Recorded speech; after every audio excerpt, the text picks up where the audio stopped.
Night. Hello, this is Manharan.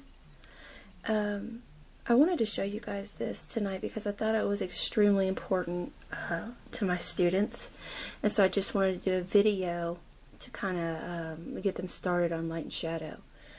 Light and shadow is extremely important in anything you paint. You have to have your light source. You need to have your shadows. You have to have those nailed down for your painting or picture to look 3D. So I just wanted to show it real quick. You know how you determine what is light, what is shadow, what is a halftone, what's a terminator, things like that. So here we go. Let me grab something to point with because I didn't grab that earlier. No, that's not going to work. Well, let's use this anyway. Okay, anyway.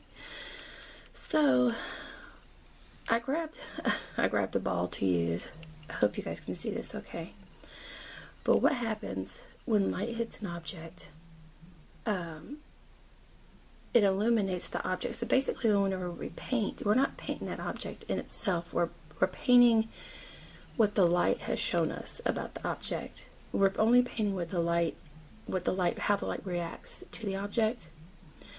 So this this dark line right here is called the terminator. What the terminator is that it is at the point where the form itself turns away from the light, and it's going to be your darkest point. It's very important that you put these in for 3D, because if I went straight from the light planes right here into the dark shadowy areas, it just really wouldn't look right. I mean, it looked more two-dimensional. So this terminator line right here is extremely important. I put a little piece of white paper here because if I took the white piece of paper away, it'd be in total darkness, right? So I wanted you to be able to see it better. By the way, whenever, while I'm here, what happens whenever you have, when the light reflects off of a neighboring object, like say this white piece of paper, the closer it comes, the more reflected light. This part right here becomes what calls reflected light, which also is very needed in paintings and in drawings as well, because it shows the form of this object, and it gives luminance, it gives atmosphere to your painting. And then this terminator line will then be called a core line, because see, as it lights up, the core line will eventually, it could go away. Some painters like to just go ahead and throw that core line in anyway, just to give the illusion of 3D. But I don't know. You could either do both. You could do one or the other. But that at that point becomes reflective light, because you're seeing it from the paper right here. So let me take that away a little further. And see, this is what Caravaggio did. He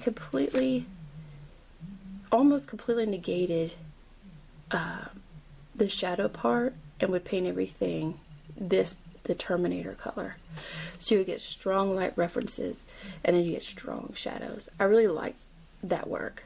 But whenever I started noticing the Rembrandts and sorry, I gotta rest my hand. That shows it pretty good.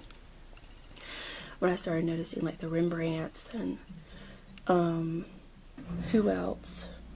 Rubens and those type of painters, they would put in your reflected light.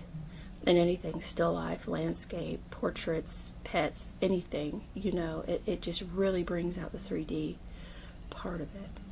So here you see, this is picking up, because as the light turns, you see that terminator is going to follow it. See there? So you always want to make sure that terminator's in there.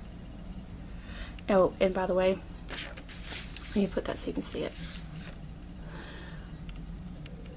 This is supposed to be halftones, but I think my flashlight here is just a little bit too bright.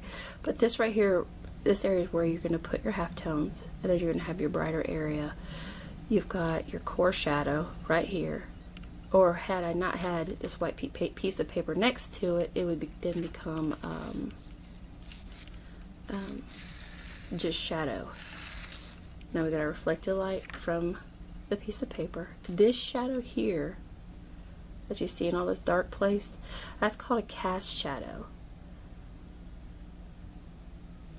It's not a form shadow. The form is actually what is casting off onto the paper, the cast shadow. But seeing how the light is bouncing onto the paper and it's reflecting it onto the circle. See how that makes it look so much more 3D? I hope I'm explaining this right. If I'm not explaining it right, just let me know and I can go over it a little further in detail. I tried to explain it best I could though. I'm not really that great of a teacher, but I wanted to show you guys what I know. There's been a few of y'all that want to know how to paint like me. So this is one of the very most important aspects of painting in my belief system, is the light. You have to know how light works and how it illuminates different objects. So what I'm going to do is I'm going to go ahead and put this on YouTube tonight. If you have any questions at all, just leave them in the comments or my Facebook page, Melissa Heron Fine Art, and I will be sure to get back to your questions, okay?